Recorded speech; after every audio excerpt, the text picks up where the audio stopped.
Yes, salam sejahtera tuan-tuan dan puan. Selamat datang ke saluran Wako. Ya, tuan-tuan dan puan, ada berita tergempar. Sila subscribe ke channel ni dan sila buka loceng di sebelah supaya anda akan terima notifikasi daripada YouTube apabila saya postkan video baru saya pada masa akan datang. Dan jom tuan-tuan dan puan, kita tengok berita gempar ini dari Malaysia kini. PM kata MIC buat keputusan tepat dan rasional dengan sokong Perikatan Nasional. Wow, jom kita tengok. Perdana Menteri Mediasi menyifatkan MIC membuat keputusan yang tepat dan rasional dengan menyokong Perikatan Nasional PN.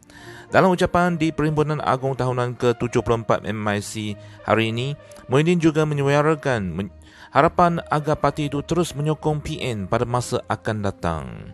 Kenyataan itu di saat UMNO memutuskan untuk tidak lagi bekerjasama dengan Bersatu dan PN pada pilihan raya umum ke-15. Setakat ini, parti komponen BN lain iaitu MIC, MCA dan Parti Bersatu Rakyat Sabah PBRS belum menyatakan persetujuannya. Muhyiddin yang juga Presiden Bersatu diundang untuk menyampaikan ucapan dalam perhimpunan itu yang diadakan di Klang, Selangor.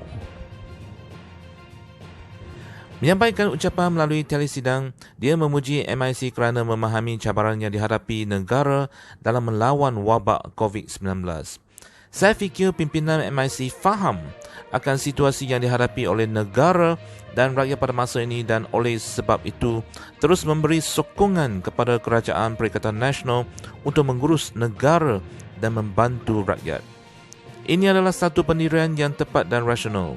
Saya percaya masyarakat India di negara ini dapat menilai pendirian MIC dan sebaiknya dan menyokong pendirian ini, katanya. Muhyiddin turut menggesa agar MIC memainkan peranan dalam apa yang disifatkannya sebagai politik perpaduan.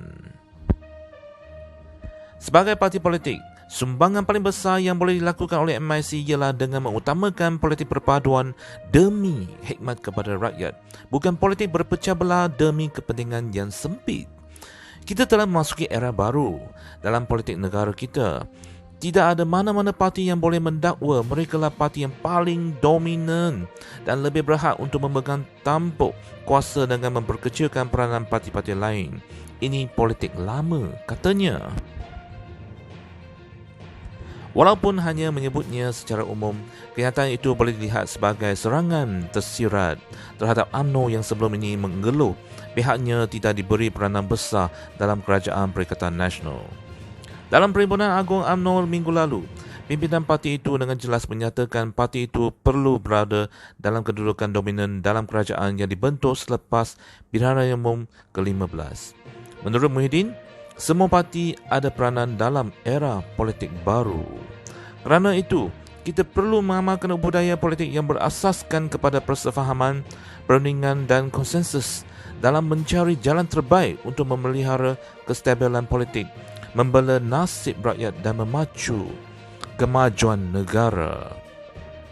Dalam apa saja hala tuju politik yang diambil oleh parti politik, pertimbangan utama mestilah kepentingan rakyat dan negara, bukan kepentingan individu atau kelompok yang kecil, katanya lagi. Ya, tuan-tuan dan puan, sekian sajalah berita tergempar ini dan saya harap kita jumpa lagi pada video akan datang untuk mengetahui dengan lebih tentang politik semasa di negara kita. Untuk ini sekian, terima kasih. Jumpa lagi.